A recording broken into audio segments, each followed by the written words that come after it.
क्या आप एक ऐसी कौम का तसव्वुर कर सकते हैं जिसने पानी को खुदा बना लिया था? तारीख के औराक में एक ऐसी बस्ती का जिक्र मिलता है जहां दरिया में पानी नहीं बल्कि खून बहता था।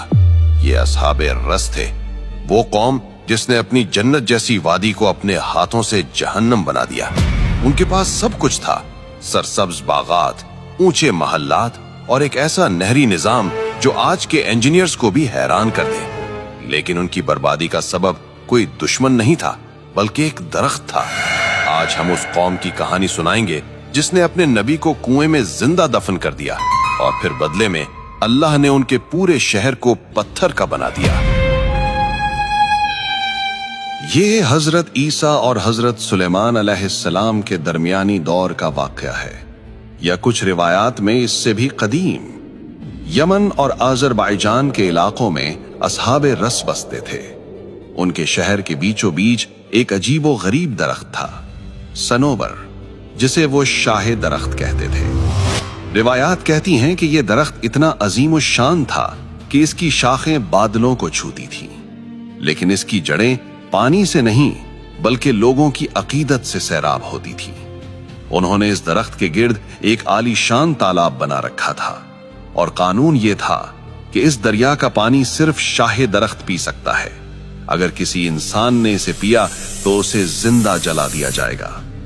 लोग प्यासे मर जाते मगर इस मुकद्दस पानी को हाथ लगाने की जुर्रत नहीं करते थे। हर साल इनका एक खास त्योहार होता था। पूरा शहर उस दरख्त के गिर्द जमा होता। वो रेशमी लिबास पहनते, सोने के जेवरात लटकाते और फिर कुर्बानियां पेश करते। और फिर वो होता जो अक्ल मानने से इनकार कर दे। जब वो सजदे में गिरते तो उस दरख्त के तने के अंदर से एक भारी और हैबतनाक आवाज आती, ऐ मेरे बंदो, मैं तुमसे राजी हो गया, अब तुम खुशियां मनाओ। लोग समझते कि ये उनका खुदा बोल रहा है, लेकिन हकीकत में वो शैतान था जो दरख्त के अंदर छुपकर उन्हें गुमराह कर रहा था। शराब बहाई जाती, नाच गाना होता और बेहयाई की इंतहा कर दी जाती।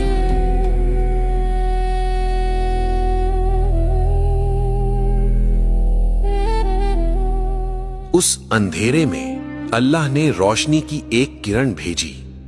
एक नबी जिनका नाम कुछ रिवायात में हजरत हंजला बिन सफवान अलैहिस्सलाम बताया जाता है, वो अकेले खड़े हुए। उन्होंने पुकारा, ऐ मेरी कौम, ये दरख्त न सुन सकता है न देख सकता है, ये शैतान है जो तुमसे खेल रहा है। उस रब की तरफ आओ जिसने ये दरख्त भी पैदा किया और तुम्हें भी।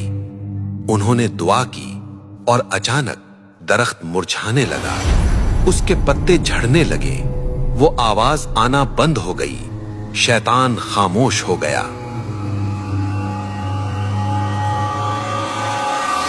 जब लोगों ने देखा कि उनका खुदा दरख्त सूख रहा है, शाखें टूट रही हैं और वो जादुई आवाज बंद हो गई है, तो शहर में कहराम मच गया।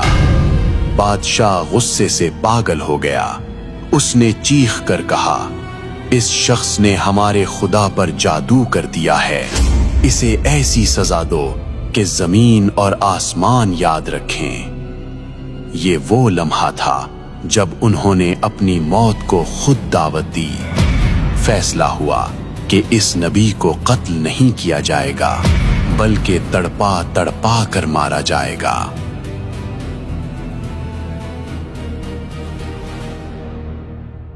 उन्होंने एक गहरा कुआं खोदा या इसी दरिया के खुश्क हिस्से को कुआं बना दिया।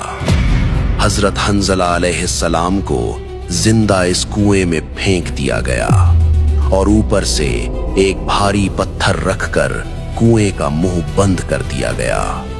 जरा तसव्वुर करें, घप अंधेरा, सांस लेने की जगह नहीं और ऊपर पूरी कौम जश्न मना रही है। वो लोग कुएं के गिर्द बैठ गए और नबी की चीखें सुनने का इंतजार करने लगे। रिवायात कहती हैं कि वो अल्लाह का नेक बंदा कुएं की गहराई से पुकारता रहा, ऐ मेरे रब, انہوں نے مجھے جھٹلایا، مجھے قید کیا تو ان سے میرا بدلہ لے۔ پھر آواز آنا بند ہو گئی، خاموشی چھا گئی۔ انہوں نے سمجھا کہ وہ جیت گئے ہیں۔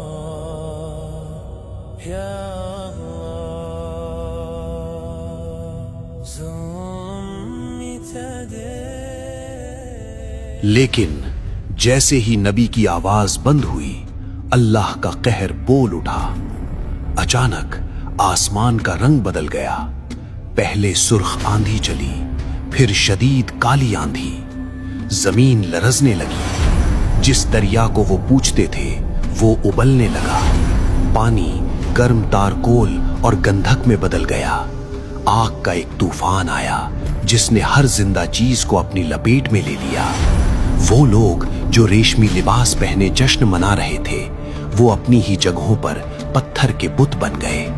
ان کے محلات، ان کے باغات سب راکھ کا ڈھیر ہو گئے۔